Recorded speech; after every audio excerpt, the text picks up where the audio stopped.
एक बार की बात है कि एक गांव में एक पाड़ी हर रोज डांगर चराने जाया करता। गांव से भैंस इकट्ठी करता, गऊ इकट्ठी करता और खेतों में जाके उनको चराया करता था। बड़ा ही अच्छे विचारों का था। जब भी उसे खेत में जंगल के अंदर कोई वृद्ध आदमी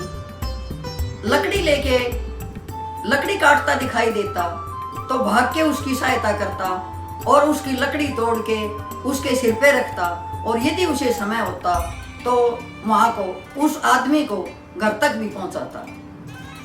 इसी तरह से जहां जितना उससे बन पाता वो हरेक की सहायता के लिए तत्पर रहता था।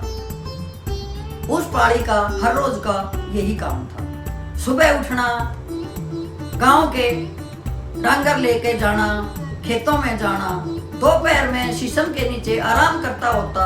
फिर भी उसने कोई ऐसा ही दिखता जिसकी की कोई सहायता करने वाला नहीं होता, तो अपने आराम को छोड़ के उसकी सहायता करने के लिए दौड़ पड़ता। एक दिन की बात है कि वह आराम कर रहा था पेड़ के नीचे।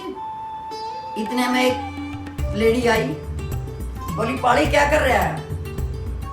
बोला कुछ नहीं कर रहा, जो मेरा कर्म है वही कर रहा हूँ। बोला क्या कर्म करता है? तेरे को कुछ मिलना जुलना तो है नहीं, सिर्फ रोटी खानी है, फटे पुराने कपड़े पहनने हैं, यही तो मिलना है तुम।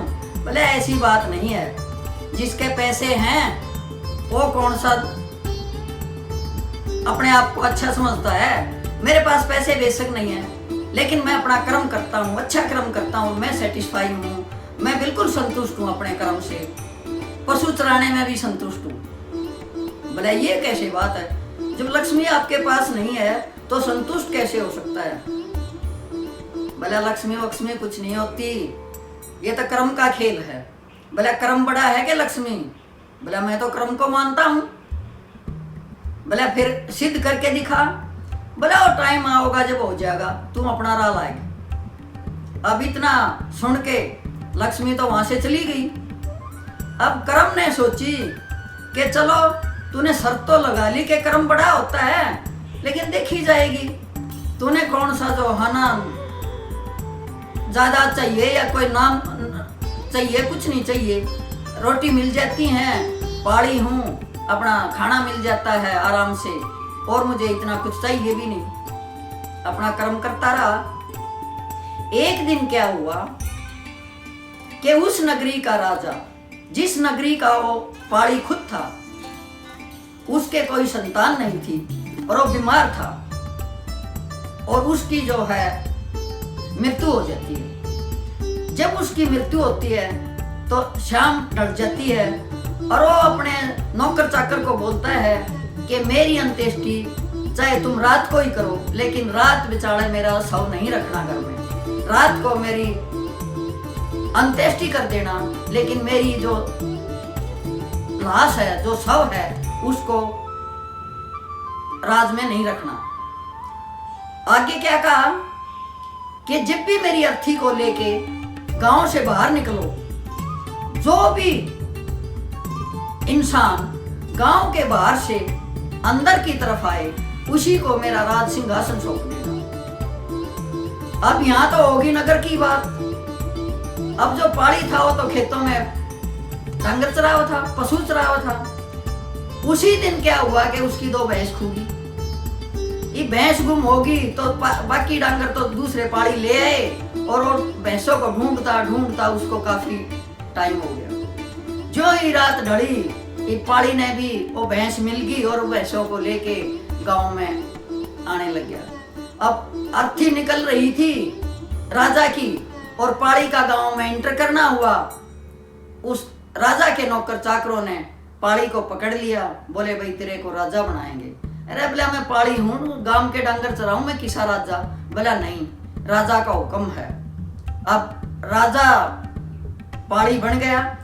पूरी नगरी में ढोल पिट गया, देखो रे पाड़ी के कर्म, देखो रे पाड़ी के कर्म।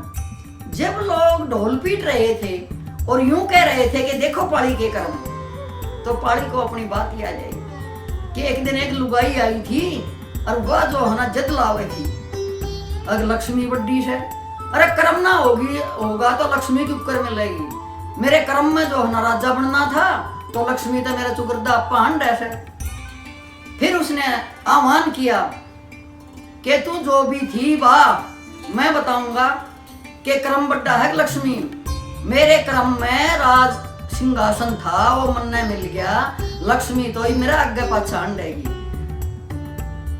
तो ऐ सुनने वालों, मैं ये बताती हूँ, जो सच्चे दिल से कर्म करता है, पवित्र आत्मा से दूसरों की भलाई करता है, दूसरों के काम आता है, कर्म उसका अपने आप खुल जाता है। जिसका कर्म खुलता है और रंग से राजा अपने आप बन जाता है, और लक्ष्मी दौड़ी दौड़ी उसके पास चली आती है। तो यहाँ जो है ना पाड़ी की बात सत्य हुई, कर्म की जीत हुई और लक्ष्मी की हार होगी। और लक्ष्मी ने हाथ जोड़ के उस पाड़ी को कहा कि तू सच्चा है, जो सच्चा कर्म करता है, सच्चे दिल से करता है, अपने कर्म की प्रधानता को ध्यान में रखते हुए कर्म करो, किसी का बुरा मत करो, कर्म का फल अपने आप ही मिल जाएगा। ये कोई बताने की बात नहीं है, ये तो हर रोज घटनाएं घटित होती हैं जो समाज में अब के सामने होती हैं। सोचो इस बात को।